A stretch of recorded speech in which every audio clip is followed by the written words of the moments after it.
Hello mga kapuso, this is Therese Malvar at habang wala tayong ginagawa ngayon sa set ng Family Secrets, maglaro muna tayo ng This or That. Ako, medianoche kasi inaabangan ko lagi yung fireworks. And super saya kasi ng ingay sa subdivision namin, kaya medianoche. Wow! Social lang QR code. QR code kasi kapag sobre, hindi ko magagastos ko siya agad. Kaya dapat QR code na lang para hindi ko siya makita. Christmas caroling or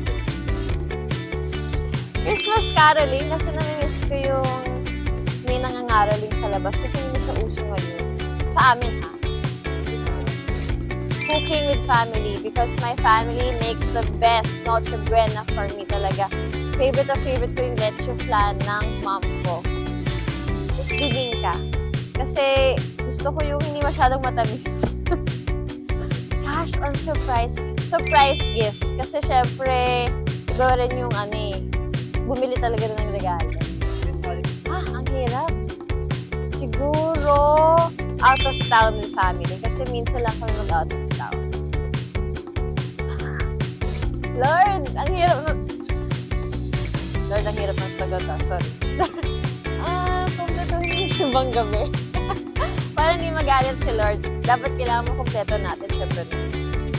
To give, I really like thinking about what to give my friends, my family, my loved ones for Christmas. As in, parang gitna pa ng taon, may listahan na ako sa notes ko. Like, ay, bagay kayo na to. Gusto ko talaga well thought out. Merry Christmas! Because there are a lot of reunions that would occasionally happen during Christmas season. Kaya, Merry Christmas! And that's it for This or That Christmas edition. Wag na wag niyo kalimutan, syempre manood ng Tadhana ang episode namin, Family Secrets, Saturday, 3:15